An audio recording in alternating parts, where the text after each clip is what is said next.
Bonjour à tous, c'est la chaîne Encyclopédie. Le livre que je vais vous expliquer dans cet épisode, Flash Foresight, comment voir l'invisible et réaliser l'impossible. L'autre auteur de ce livre, John David Mann, est un écrivain chevronné qui écrit des livres commerciaux à succès depuis 25 ans. Daniel fournit un bon contenu et John assure une bonne écriture. On peut dire que c'est une fusion parfaite du contenu et de la forme. Par conséquent, dès que ce livre est sorti, il est immédiatement devenu le best-seller du New York Times et du Wall Street Journal. Et Amazon aux États-Unis, et a été favorisé par les élites commerciales américaines. Alors, quels sont les principes pour comprendre l'avenir? Quelles sont les lois du développement technologique? Comment voir l'invisible, réaliser l'impossible? Après avoir écouté ce programme, vous comprendrez. Lorsque vous rencontrez quelque chose, dites-vous, si j'avais su quelque chose, que me serait-il arrivé? Pensée Y, ces mots contiennent-ils du recul et du regret de ne pas pouvoir prédire l'avenir? Si vous pouviez remonter 20 ans en arrière, penseriez-vous que je pourrais être celui qui a fondé Facebook ou Alibaba? Au moins, vous rejoindrez leur première équipe et obtiendrez des partages originaux, n'est-ce pas? Si vous avez regardé le film très populaire, Charlotte, avez-vous également imaginé à quel point ce serait formidable si vous étiez l'acteur principal, retournant dans le passé avec une prédiction de l'avenir et devenant un gagnant dans la vie? Que vous soyez sur votre lieu de travail ou que vous dirigiez votre propre entreprise, être capable de voir et d'appréhender l'avenir est sans aucun doute la capacité dont tout le monde rêve. Cependant, la vie n'est pas un film ou une série télévisée, et aucun d'entre nous n'a de super pouvoirs. Prédire avec précision l'avenir, mais ce livre peut vous aider à trouver rapidement des voies et des méthodes pour comprendre l'avenir. Aux États-Unis, il existe une personne qui prétend détenir le livre secret permettant de prédire l'avenir. Habituellement, lorsque quelqu'un dit cela, votre première réaction sera de sourire, mais peu importe si vous n'y croyez pas, de toute façon, ils ont réalisé une réussite après l'autre dans des domaines complètement différents. Ce gros bonnet est l'auteur de ce livre, Daniel Burrows, un futurologue américain de haut niveau qui a passé 30 ans à étudier les tendances technologiques et les applications commerciales de ces technologies. La Burrows Research Association qu'il a fondée est une organisation de prévision de renommée mondiale. Des centaines de prédictions sur l'avenir n'ont jamais échoué. Par exemple, il a déclaré en 1983 qu'une révolution numérique se produirait certainement dans les années 1990. Effectivement, les téléphones portables, les appareils photo et les courriels sont devenus populaires dans le monde entier à la fin des années 1990, il a également déclaré en 1984 que les humains séquenceraient leurs gènes d'ici l'an 2000. Effectivement, en juin 2000, le président américain Clinton et le premier ministre britannique Blair ont annoncé conjointement une ébauche du programme génétique humain. Code. Ce qui est encore plus effrayant, c'est qu'il est non seulement consultant en coulisses pour les plus grandes sociétés Fortune 500 telles que Google, GE, Microsoft et IBM, mais il est également le fondateur de 6 entreprises à succès. La vie n'a pas besoin d'être expliquée? En 2009, vous vous souviendrez peut-être encore qu'il s'agissait de la plus grave récession économique aux États-Unis depuis le XXe siècle. Daniel, qui n'avait jamais reçu d'éducation ou de formation commerciale, s'est utilisé comme modèle pour démarrer une expérience entrepreneuriale afin de prouver ses principes visionnaires. Vision Application, ANC, est créé. Il a pratiqué tout en écrivant et a utilisé ces principes pour effectuer le positionnement de l'entreprise, l'exploration de la demande des clients, la sélection du marché cible, la conception de la stratégie de tarification, le développement du marketing, etc. et a atteint la rentabilité en moins de 8 mois. Dans ce livre, le secret de la façon dont Daniel prédit avec précision l'avenir sera révélé pour la première fois. Franchement, avant de lire ce livre, je ne croyais pas vraiment que l'avenir pouvait être prédit. Cela m'a toujours semblé être un mensonge. Cependant, Daniel a déclaré, tout change de manière régulière. Notre compréhension de l'avenir est bien meilleure que nous imaginons. Nous avons seulement besoin de savoir où regarder. Ce livre ne vous donne pas vraiment le super pouvoir de prédire l'avenir avec précision, mais il offre une nouvelle perspective sur les choses. Vous pouvez l'appeler « prévoyance », qui vous permet d'apprendre à distinguer ce qui est inévitable dans le futur et ce qui est seulement possible. C'est une compétence qui peut être développée et renforcée. C'est aussi un chemin et une méthode qui vous permettent de comprendre rapidement le futur et de vous aider. Mieux comprendre l'avenir, mieux vaut prendre de bonnes décisions sur le moment et agir à l'avance. Au lieu de vous laisser aveuglément influencer par l'inconnu, vous pouvez apprendre à discerner les opportunités et à prendre les bonnes décisions avant la plupart des gens. Pour le dire franchement, prédire l'avenir, que nous pensons très mystérieux, est déjà une discipline parmi d'autres experts. Après une démonstration rigoureuse et scientifique, elle a une logique et une vérité indépendantes. Tant que vous maîtrisez ce genre de perspicacité et d'opportunité avec le pouvoir de la pensée, vous pouvez voir l'invisible et réaliser l'impossible. Tout comme dans le film Star Wars, une fois que vous maîtriserez la force, votre compréhension des choses sera qualitativement sublimée. Daniel nous propose 7 principes qui peuvent déclencher votre clairvoyance. C'est le résultat de plus de 20 ans de recherche et d'application systématique, et c'est d'une grande valeur. Mais 7, c'est trop. Nous l'avons résumé et cela peut être résumé en 3 étapes. La première étape consiste à voir l'invisible, la deuxième étape est de réaliser l'impossible, la troisième étape est de dominer l'avenir. Parlons-en un par un. Premier pas. Parlons d'abord de ce que signifie voir l'invisible. Quelle que soit la rapidité avec laquelle le monde évolue, ce qui est certain, c'est qu'il doit y avoir de la certitude dans l'incertitude. Si vous voulez voir l'avenir, le plus important est de pouvoir trouver les lois de l'incertitude, c'est-à-dire ce qu'est la certitude. Daniel propose un moyen clé de différencier les tendances dures et douces. Par exemple, dans 10 ans, vous aurez 10 ans de plus, c'est une tendance difficile. Et votre condition physique s'améliore-t-elle ou se détériore-t-elle, ou est-elle toujours la même qu'aujourd'hui? Aucun d'entre nous ne peut être sûr à 100% qu'il s'agit d'une tendance douce, car vous pouvez décider comment elle évolue. Pour un autre exemple, quand on apprend que l'intelligence artificielle AlphaGo a vaincu le joueur d'échecs sud-coréen de classe mondiale Lee Sedol, on devrait pouvoir juger que l'intelligence artificielle remplacera les humains dans de plus en plus de domaines. C'est aussi une tendance difficile, mais quand est-ce que l'intelligence artificielle devient-elle populaire? Quant aux domaines qui seront prioritaires pour remplacer les humains, nous ne pouvons pas encore le dire. Il s'agit d'une tendance douce. En général, les tendances difficiles se réaliseront certainement et sont une certitude pour l'avenir, comme le changement des saisons, la montée et la descente des marées et d'autres lois cycliques, ou des lois comme le vieillissement humain et le progrès technologique, à partir desquelles nous pouvons trouver des tendances évidentes dans le futur. Certitude, tandis que les tendances douces sont des variables qui peuvent survenir dans le futur. En d'autres termes, elles sont artificiellement affectées par nous. Si nous trouvons des tendances fortes, nous pouvons découvrir l'avenir, si nous trouvons des tendances douces, nous pouvons changer l'avenir. Il y a un exemple dans le livre qui est assez choquant. On dit qu'en 1993, Daniel s'est rendu à la National Bookseller Association pour faire un discours. On dit qu'il y avait plus de 10 000 libraires sur place. Prédit que d'ici 2 ou 3 ans, des librairies virtuelles en ligne apparaîtront définitivement, ce qui changera la façon dont les gens achètent des livres. Toutes les personnes présentes pensaient que cet homme était un fou. À cette époque, ces gens n'avaient jamais vu Internet du tout. Même le premier navigateur Netscape était encore dans l'utérus, sans parler d'une librairie virtuelle en ligne. Cependant, 1 an après ce discours, quelqu'un a fondé une société appelée Cadabra. 1 an plus tard, Cadabra a lancé une librairie en ligne, qui a ensuite été rebaptisée Amazon, et cette personne s'appelait Bezos.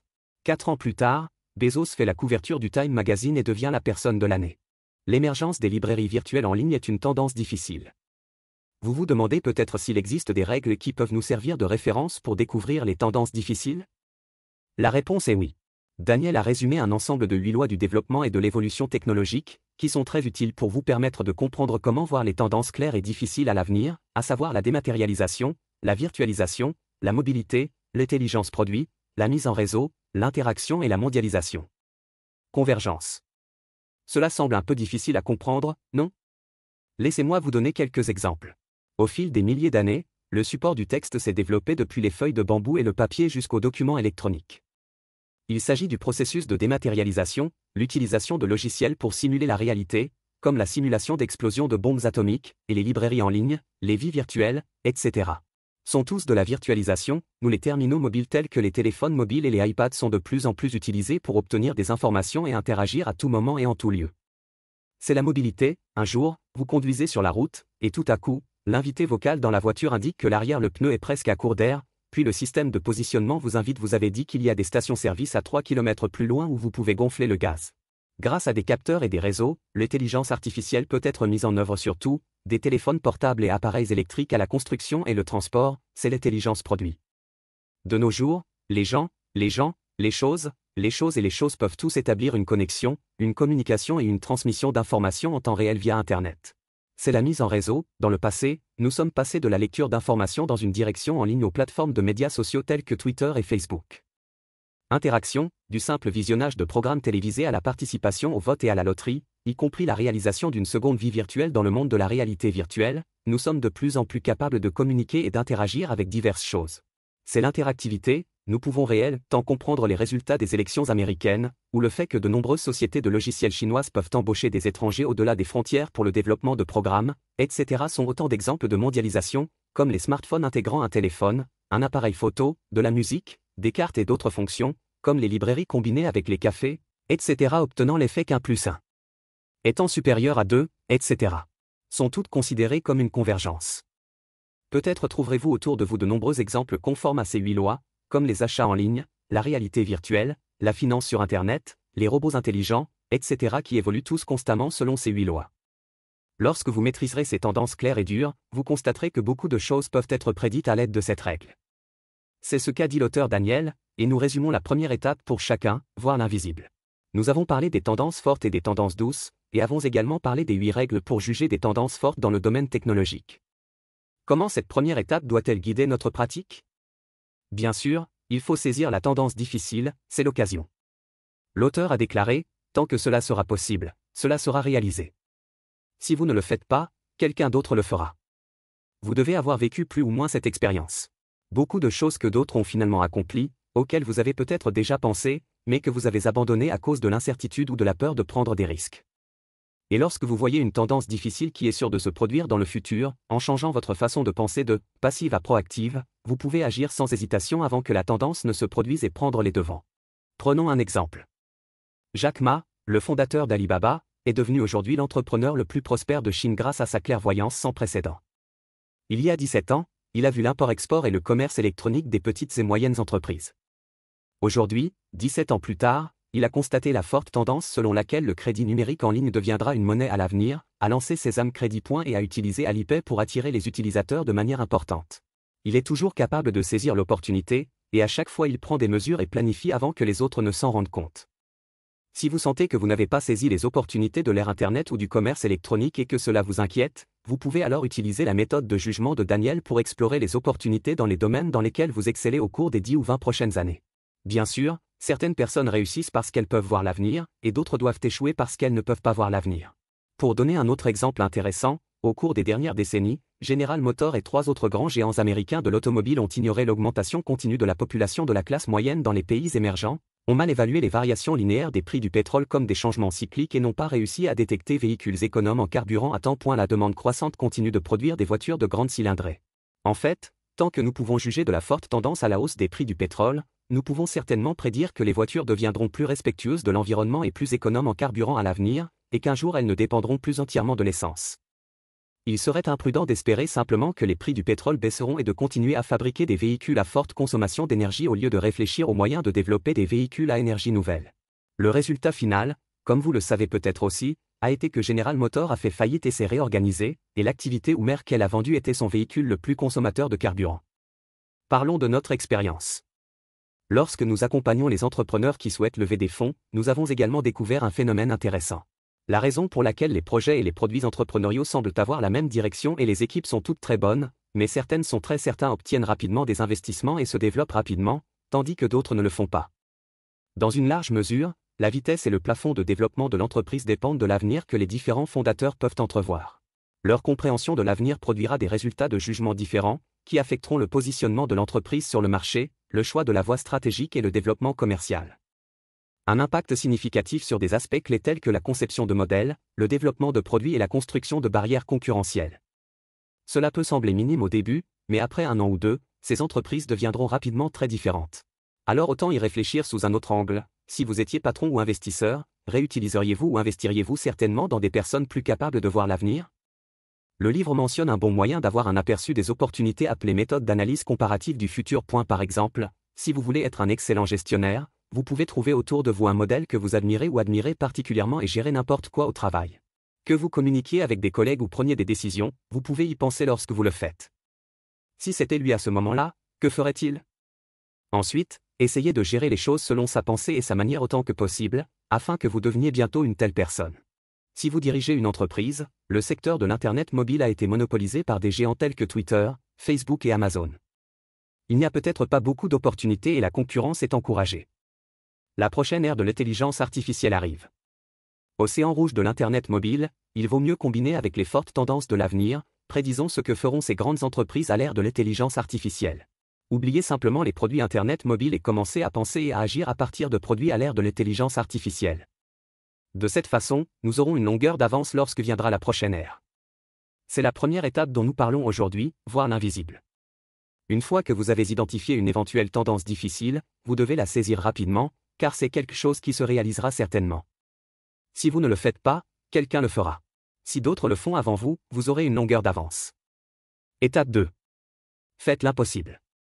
Alors, comment réaliser l'impossible? Dans le livre, Daniel propose 3 principes d'action pour améliorer la vision, à savoir changer, aller au-delà des problèmes auxquels on fait face et faire le contraire, redéfinir et créer. Si vous pouvez le résumer simplement en une phrase, c'est que vous devez être pleinement conscient que le monde subit des changements révolutionnaires en raison de l'explosion de la technologie. La prospective consiste à ignorer les problèmes immédiats et à utiliser la subversion du bon sens et la pensée inverse pour trouver de vrais problèmes et des solutions. Trouvez vos principales forces et redéfinissez votre valeur ou votre produit. Par exemple, perception passée. Il y a un exemple dans le livre qui dit, dans le passé, qu'il s'agisse d'une entreprise ou d'un individu, les changements étaient souvent progressifs. Par exemple, dans l'industrie musicale, des disques vinyles aux cassettes en passant par les CD, les maisons de disques telles que Sony et Warner ont créé une prospérité sans précédent, mais sous la forte tendance des trois principaux accélérateurs numériques de la bande passante, de l'informatique et du stockage, elles ont été trop s'appuyer sur la base de la vente autrefois de produits physiques ignorent le développement de la musique virtuelle. Cependant, une entreprise généralement critiquée par l'industrie a vu cette tendance et a lancé successivement le lecteur de musique numérique iPod et le magasin de musique en ligne iTunes. Dès le début, elle a été considérée par les experts et les géants comme une pure illusion et n'a certainement pas eu de succès. L'avenir, et maintenant c'est devenu une entreprise américaine. Le plus grand vendeur de musique a pris moins de 7 ans. Je pense que vous connaissez déjà le nom de l'entreprise, c'est Apple. En 2001, lorsque l'iPod a été lancé, le marché des lecteurs MP3 ne représentait que 50 millions de dollars. 5 ans plus tard, les ventes sur ce marché dépassaient les 2 milliards de dollars et les expéditions d'iPod atteignaient 250 millions d'unités. C'est le sens de la prospective, c'est le sens de l'innovation, répondre aux besoins des consommateurs qu'ils n'ont pas encore découverts eux-mêmes, c'est la vérité que l'entreprise durera éternellement. La transformation des supports musicaux du physique au virtuel est la voie de la dématérialisation, de la mobilité et de la mise en réseau du progrès technologique. Lorsque la révolution technologique ouvrira une nouvelle ère, les entreprises qui ont réussi ou les règles traditionnelles du succès seront fondamentalement ébranlées. Qu'il s'agisse d'une entreprise ou d'un individu, il ne suffit pas de procéder à des progrès linéaires et à des changements basés sur le statu quo, comme plus grand, plus fort, plus rapide et plus haut. Vous devez faire quelque chose de complètement différent par nature. Ce dont vous avez besoin, c'est d'un changement fondamental. C'est notre premier principe d'action, le changement. L'auteur raconte un cas très classique dans le livre. Eli Lilly & Company, une société Fortune 500, est la plus grande société pharmaceutique au monde. Elle a développé des médicaments importants tels que l'insuline et la pénicilline. Cependant, en 2001, elle a été confrontée à la plus grande difficulté de son histoire, représentant 10% des ventes de la société. Le brevet principal du Prozac, l'antidépresseur qui détient la plus grande part de marché, est sur le point d'expirer, mais la prochaine génération de nouveaux médicaments a rencontré d'importants problèmes de recherche et de développement et n'a pas pu réaliser de percée. La mauvaise nouvelle a fait chuter le cours de l'action d'Eli Lilly de plus de 30% en une journée, ce qui équivaut à l'évaporation de plus de 36 milliards de dollars. Pour résoudre le problème de la recherche et du développement de nouveaux médicaments, ils ont besoin d'au moins 1000 personnes supplémentaires en recherche et développement, mais ils n'ont pas assez d'argent pour embaucher ces personnes. La plupart des gens pensent que leur problème est simplement le manque d'argent. Mais est-ce vraiment le cas? Si vous ignorez la question de l'argent, vous découvrirez que le véritable problème d'Eli Lilly devrait être de savoir comment développer de nouveaux médicaments. Comment Eli Lilly a-t-il résolu ce problème? Ils ont créé un forum scientifique mondial en ligne, offert des primes sur les problèmes de recherche et développement, recruté et utilisé les ressources des scientifiques du monde entier pour participer à la solution, et finalement achevé la recherche et le développement de nouveaux médicaments, économisant de l'argent et résolvant le problème rapidement. Souvent dans votre vie et votre travail, lorsque vous rencontrez un problème, le premier problème qui attire votre attention n'est probablement pas le vrai problème. Tout comme le problème d'Eli Lilly & Company, cela semble être un problème d'argent en surface, mais en fait, c'est un problème d'argent, il s'agit d'achever la recherche et le développement de nouveaux médicaments. Même les personnes les plus intelligentes obtiennent de mauvaises réponses si elles posent les mauvaises questions. Vous pouvez essayer de rompre avec l'ancienne pensée inertielle, sortir des sentiers battus ou utiliser des idées différentes pour découvrir les problèmes derrière les problèmes et trouver le vrai problème. Si vous voulez appréhender l'avenir et réaliser l'impossible, vous devez d'abord changer votre modèle de pensée, ce qui vous apportera de nouvelles solutions et de la créativité. C'est ce que nous appelons le deuxième principe d'action, sortez du problème auquel vous êtes confronté et faites le contraire. L'auteur a une amie, Lilian, et une histoire vraie lui est arrivée. Lilian est agent immobilier. Elle et son mari ont réalisé en réalité 500 millions de dollars de ventes par an, et ils n'ont vendu que des maisons ordinaires. Quelle est la notion? Cela signifie que même s'ils vendent des maisons à un prix élevé de 2 millions de dollars pièce, ils doivent quand même vendre au moins 250 unités par an et ils doivent conclure une transaction tous les jours et demi, mais ils ont réussi. Le secret de leur succès est quelque chose que presque tout le monde peut faire, ils ont été la première agence immobilière aux États-Unis à concevoir des pages web distinctes pour chaque client, avec des photos non seulement de chaque pièce mais aussi de l'extérieur de chaque fenêtre. Aménagement de la cour. Afin de mieux communiquer avec les clients, ils ont même acheté un taxi britannique. Pourquoi des taxis britanniques? Grâce au siège de ce type de taxi, les deux rangées du fond peuvent s'asseoir l'une en face de l'autre, afin de mieux discuter avec les clients face à face tout en accompagnant le service client pour visiter la maison. Une fois la vente terminée, ils aideront également les clients à déménager gratuitement, à évaluer les écoles environnantes, à organiser la scolarisation des enfants et même à faire du nettoyage et des soins dentaires. Ces petites choses vous paraissent simples? Mais si vous n'avez pas d'amour et d'attention, il est absolument impossible de créer une expérience aussi extraordinaire pour les clients à partir de tant de détails. Si vous étiez client, penseriez-vous à les présenter aux clients? Non satisfaite d'être une agente ordinaire, mais choisissant de jouer sur ses propres atouts, en redéfinissant et en créant un tout nouveau service d'agence immobilière, tel est le secret du succès de Lilian.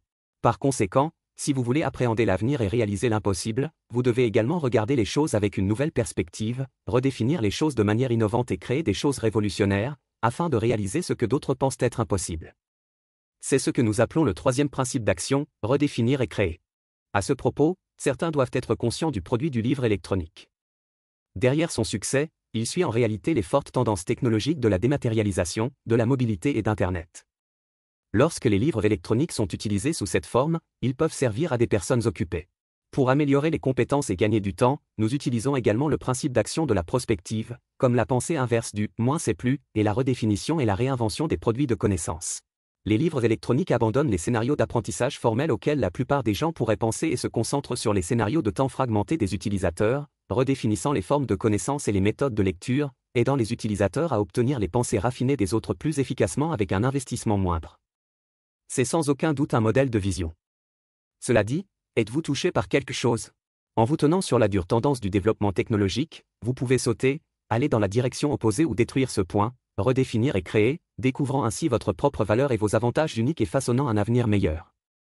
En résumé, grâce à ces trois principes d'action du changement, en sortant des problèmes auxquels nous sommes confrontés et en allant dans la direction opposée, en redéfinissant et en créant, nous avons atteint la deuxième étape de l'impossible. Troisième étape. L'étape la plus importante est de dominer l'avenir. Voici un principe de prospective plus général, si vous ne dirigez pas votre propre avenir, d'autres le feront. Lorsque Daniel a prononcé des discours à travers le monde, il a découvert que peu importe que l'auditoire soit composé d'enseignants, d'infirmières, de managers ou de PDG, tout le monde avait un problème commun, c'est-à-dire que tout le monde était confronté et faisait face à diverses situations d'urgence tout au long de la journée, et était comme une toupie. En fouettant et en tournant, je suis toujours dans un état passif, avec peu de temps pour réfléchir au sens de faire ces choses et à leur relation avec mon avenir. Rencontrez-vous souvent cette situation? En fait, vous pouvez essayer de vous arrêter et de vous demander, quel est le problème auquel je suis confronté maintenant? Quel genre de problème vais-je rencontrer dans les prochaines semaines, mois ou années? Si vous prenez l'initiative de réfléchir à l'avenir à l'avance, vous pouvez alors vous préparer à l'avance au lieu d'attendre que quelque chose arrive pour le regretter ou réagir passivement, vous rendant anxieux toute la journée. Daniel mentionne une méthode importante dans le livre appelée « Vision future », qui consiste à se projeter dans le futur puis à regarder en arrière où l'on se trouve actuellement. C'est la clé des compétences visionnaires. C'est différent des objectifs, des plans, des ambitions ou des souhaits. La vision future n'est pas votre espoir ou la direction de vos efforts, mais vos attentes réelles et votre détermination pour l'avenir. Tout le monde a en tête une vision claire ou vague de l'avenir, mais vous n'avez peut-être jamais essayé de clarifier son image et ses détails. Cependant, même si vous n'êtes pas conscient de son existence, votre comportement a toujours été contrôlé par lui. Votre vision future détermine toutes vos pensées et actions. Différentes visions futures créeront des réalités différentes. Où que vous regardiez, c'est là que vous irez. Cela me rappelle une affirmation similaire mentionnée dans le livre « Les 7 habitudes des personnes hautement efficaces » de Stephen Covey, le célèbre gourou américain du management, c'est-à-dire que tout est créé deux fois. Votre vision de l'avenir, l'idée est appelée « création primaire » et la réalisation dans la réalité est appelée « création secondaire ». Pour quiconque, si vous n'êtes pas prêt à créer une fois, il sera difficile de créer deux fois. Votre avenir vient en réalité de votre cœur. Concernant la vision de l'avenir, l'auteur a fait une expérience intéressante, il a utilisé ce principe pour aider certains collégiens ayant de mauvaises notes. Le premier jour de classe, il a écrit un A à côté du nom de chacun sur leur bulletin. Qu'ils l'ont déjà fait pour les enfants habitués au manque de respect et à la méfiance, c'est une expérience complètement nouvelle. Plus personne ne fixe son point de départ à un score bas, mais commence à un score élevé, croyant dès le début que tout le monde est intelligent à moins qu'il ne veuille prouver qu'il est vraiment stupide et qu'il ne travaille pas dur. Cette approche inattendue a grandement stimulé l'estime de soi instinctive des enfants, car personne ne veut passer pour un imbécile. À la fin du semestre, les notes de ces enfants qui n'avaient auparavant reçu que des D ou des F s'étaient considérablement améliorées, et beaucoup obtenaient également des A et au moins un B ou C. Cette histoire vous fera peut-être également penser que si vous souhaitez que les résultats changent, vous devez d'abord envisager un avenir avec de bons résultats. Qu'il s'agisse d'une entreprise ou d'un individu, ce n'est qu'en définissant consciemment une vision claire de l'avenir que nous pourrons diriger l'avenir. Parfois, nous rencontrons des situations comme celle-ci dans la vie. Par exemple, vous souhaitez peut-être passer plus de temps avec vos parents ou vos enfants, mais lorsque vous êtes ensemble, vous êtes toujours interrompu par un travail et des situations temporaires soudain. Cette affaire est très impuissante, mais Daniel a dit que cette situation peut en fait être changée, il vous suffit de clarifier ce qui est le plus important pour votre avenir et de réorganiser les priorités de tout dans votre vie. Il a évoqué une bonne méthode appelée « le laboratoire de demain », écoutons-la et voyons si elle est éclairante. Le soi-disant laboratoire de demain vous demande d'investir 1 heure par semaine. Pendant ce temps, coupez votre téléphone portable, votre ordinateur portable, etc. et tout ce qui est à portée de main. Arrêtez de penser aux problèmes en question, payez la facture d'électricité, faites attention. Des enfants, etc. Toutes les choses qui vous distraient, puis vous imaginez votre avenir et continuez à penser à ce à quoi vous voulez que l'avenir ressemble. Tant que vous persistez, vous verrez lentement le futur proche. Une fois que vous voyez la certitude de l'avenir, votre subconscient travaillera toujours en arrière-plan, renforçant constamment votre capacité à prévoir l'avenir, et vous commencerez alors à exercer votre prévoyance, vous permettant de sortir du cycle actuel de passivité et l'embarras, et acquérir un sentiment de contrôle sur la vie et le travail. Prendre l'initiative de dominer leur propre avenir. Ce qui est décrit ci-dessus constitue le contenu principal de ce livre. Il nous dit que pour mieux préparer l'avenir, nous devons 1. Voyez l'invisible, découvrez les tendances difficiles du futur et obtenez un aperçu des opportunités. Référez-vous aux 8 règles pour prédire ce qui se passera demain et après-demain, puis agissez pour anticiper. 2. Faites l'impossible. Il ne suffit pas de résoudre les problèmes actuels et d'empêcher qu'ils ne s'aggravent. Vous devez sortir du problème immédiat, utiliser la pensée inversée pour trouver le vrai problème, puis redéfinir votre propre valeur pour créer en fonction de vos principales forces. 3. Prenez activement en charge votre propre avenir. Personne ne veut vivre passivement, il faut donc activement établir une vision de l'avenir, planifier l'avenir et influencer l'avenir. En lisant ce livre, j'ai ressenti une excitation incontrôlable face à ces façons de penser l'avenir. Ces nouvelles cognitions sont non seulement précieuses pour porter des jugements d'investissement, mais aussi plus éclairantes pour l'innovation et les entrepreneurs. Même si nous sommes bruyants toute la journée et parlons de nos rêves, nous n'avons jamais pensé sérieusement à réfléchir et à affronter l'avenir comme une question contrôlable. La prospective n'est que notre culte de ces légendes et mythes. Parce que nous n'aurions jamais pensé qu'un jour nous pourrions maîtriser une telle capacité. Je pense que c'est aussi la plus grande signification de ce livre, permettre aux gens ordinaires de retrouver la clairvoyance qui devrait leur appartenir.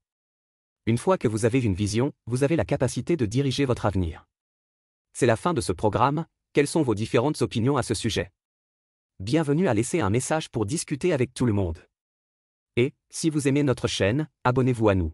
Ah, n'oubliez pas de l'aimer.